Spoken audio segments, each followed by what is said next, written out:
You take a bill like Senate Bill 1288, which is saying that no, you can't get any kind of healthcare procedure without a parental permission. And obviously, that's going to create a direct conflict with the judicial waiver provisions in the state's mandatory consent laws. Now, it's not entirely clear what would happen here. Partially that there's a constitutional element to the judicial bypass issue. Like this is an issue. Part of this is in Florida's constitution, but there's like a clear conflict here. So there's going to have to be some sort of litigation to resolve this. And like shout out to the legislative staffers that have flagged this an issue, sort of like like raising this red flag, like, hey, it's sort of uncertain how we kind of reconcile this idea that parents have the right to approve any healthcare decisions for their child, but also minors have the right to go to court to get around parental consent in abortion cases.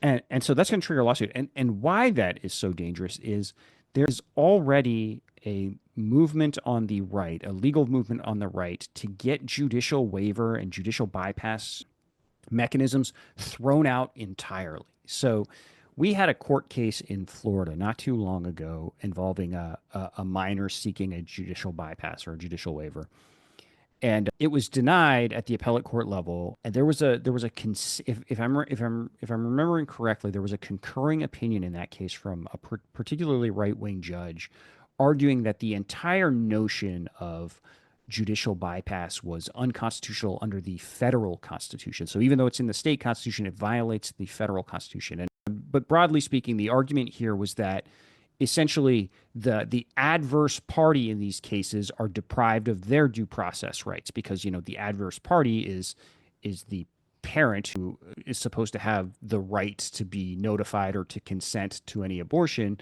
They don't get to defend themselves in these hearings or make their arguments because, again, the whole point of these hearings is to go around the parent when it would be dangerous if you needed to go to them. So there's an effort already underway to get this whole mechanism just thrown out entirely and essentially go back to making parental consent and notification laws universal and just like forget the teens in these dangerous situations that we were allegedly trying to help before and just like tough luck, right? And a bill like Senate Bill 1288, whether or not that's the intention of the sponsor, a bill like Senate Bill 1288 is going to further that effort and potentially trigger the showdown that allows the court, if it wants to just throw out judicial bypass entirely.